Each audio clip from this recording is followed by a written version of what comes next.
Globalisation اور public policy کے relation شپ کو اور زیادہ بہتر طریقے سے سمجھنے کے لیے ضروری ہے کہ ہم دیکھیں گورنمنٹ، گورننس اور پبلک پالیسی میں کیا رشتہ ہے. Basically government has given way to governance. We have moved from government to governance اور اس کو سمجھنا ضروری ہے. فار ایگزامپل آپ دنیا میں کسی بھی ملک کو اسٹڈی کریں تو آپ کو یہ پتہ چلے گا کہ گورنمنٹ کی نیچر بہت حد تک چینج ہو چکی ہے globally. And today governance is considered distinct from government. And this has happened across the countries of the world. Governance means organizing collective action. And governance entails the establishing of institutions. Institutions ka matlab hai rules of the game that set rewards or set limits on action, that sanction some kind of actions. So, governance is also a way to manage power and policy. Government is just an instrument to do so. Governance is also seen as an alternative to conventional top-down government control.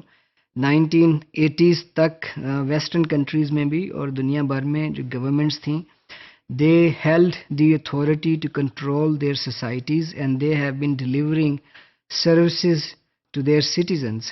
They have been the largest institutions in their societies.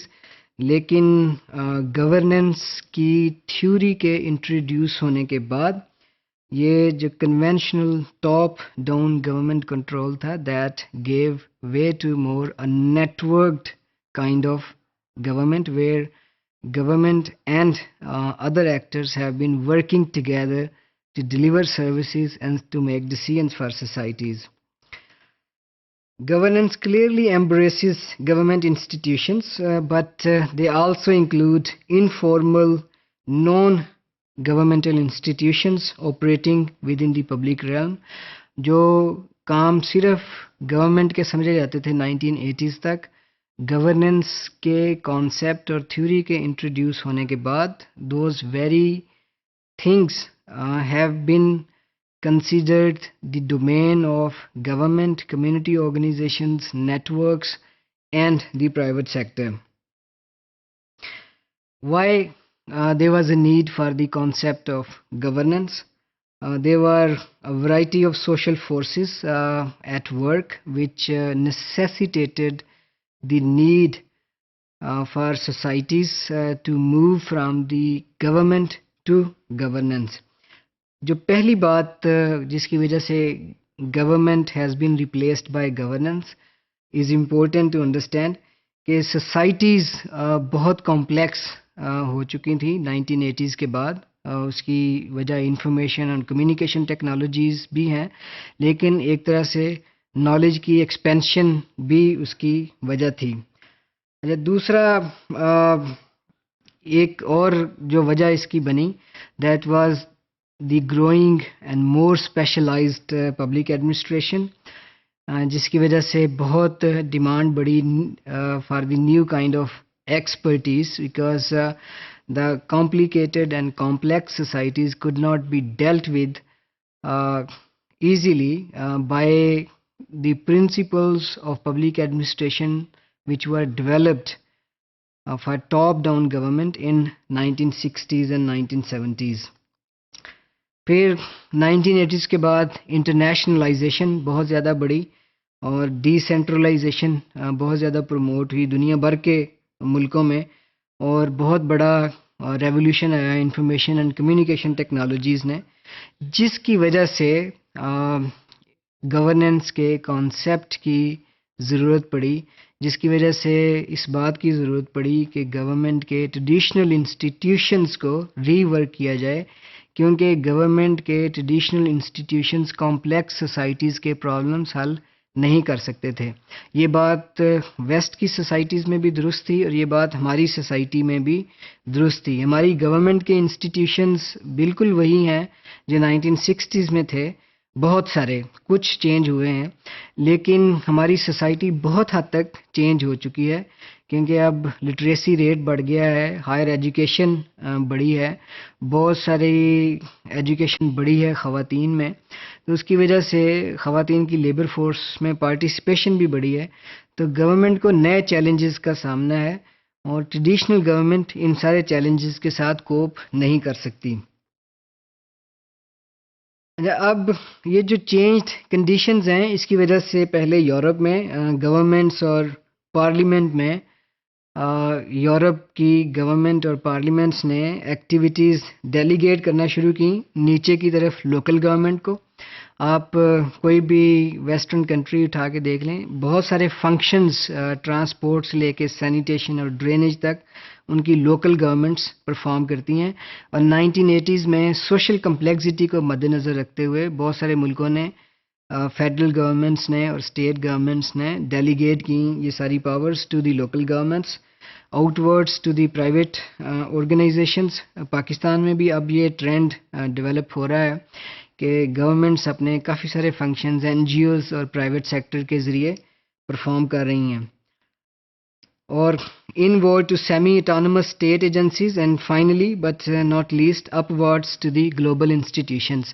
تو اس طرح government کے ہاتھوں سے functions نکلے ہیں، پوری دنیا میں لوکل گورنمنٹ کو ٹرانسفر ہوئے ہیں، پرائیویٹ سیکٹر آرگنائزیشنز کو ٹرانسفر ہوئے ہیں، سیمی اٹانومس اسٹیٹ ایجنسیز کو ٹرانسفارم ہوئے ہیں، اور انٹرنیشنل انسٹیٹیوشنز کو ٹرانسفارم ہوئے ہیں۔ اس کی وجہ سے اسٹیٹ ایک طرح سے ہولو آؤٹ ہوئی ہے، اسٹیٹ کے ٹریڈیشنل فنکشنز اس کے ہاتھوں سے نکلے ہیں، اور بہت ساری جگہوں پہ آپ یہ دیکھیں گے کہ جو ریگولیٹری فنکشنز تھے اسٹیٹ کے پاس، وہ بھی اسٹیٹ کے ہاتھوں سے نکلے ہیں، وہ ڈیوالو ہوئے ہیں، اور بہت ساری آرگنائزیشنز اب سیلف ریگولیٹ کر رہی ہیں اپنے آپ کو۔ اس کی مثالیں یہ ہیں کہ جیسے انوائرمنٹ کے گروپس ہیں، تو وہ انوائرمنٹ کو سیلف ریگولیٹ کرنے کے لیے خود لاز اور بناتے ہیں، رولز وچ آر والنٹری۔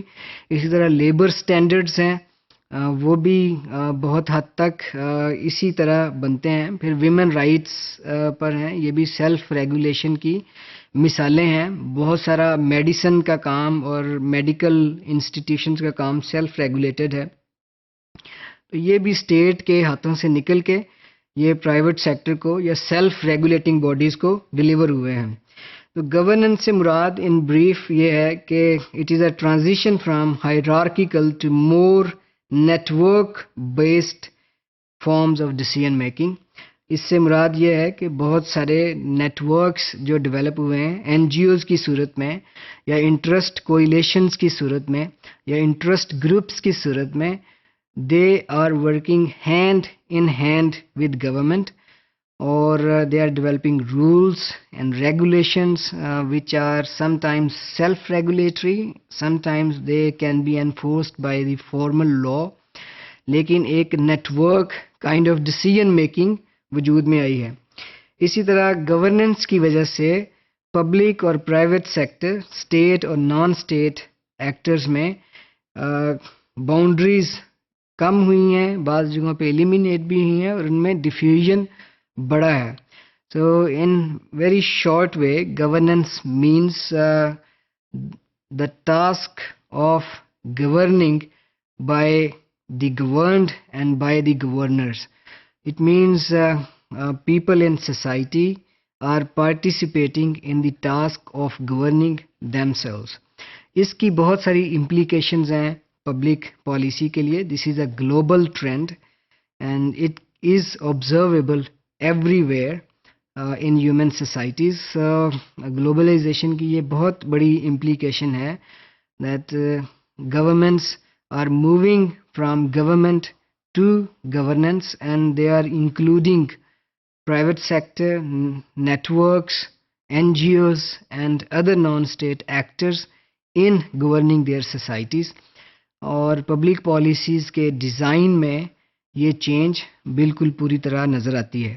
اس کو اگر آپ سمجھ لیں تو آپ گلوبلائزیشن اور پبلک پالیسی کے درمیان انٹریکشن کو زیادہ بہتر طریقے سے سمجھ سکتے ہیں۔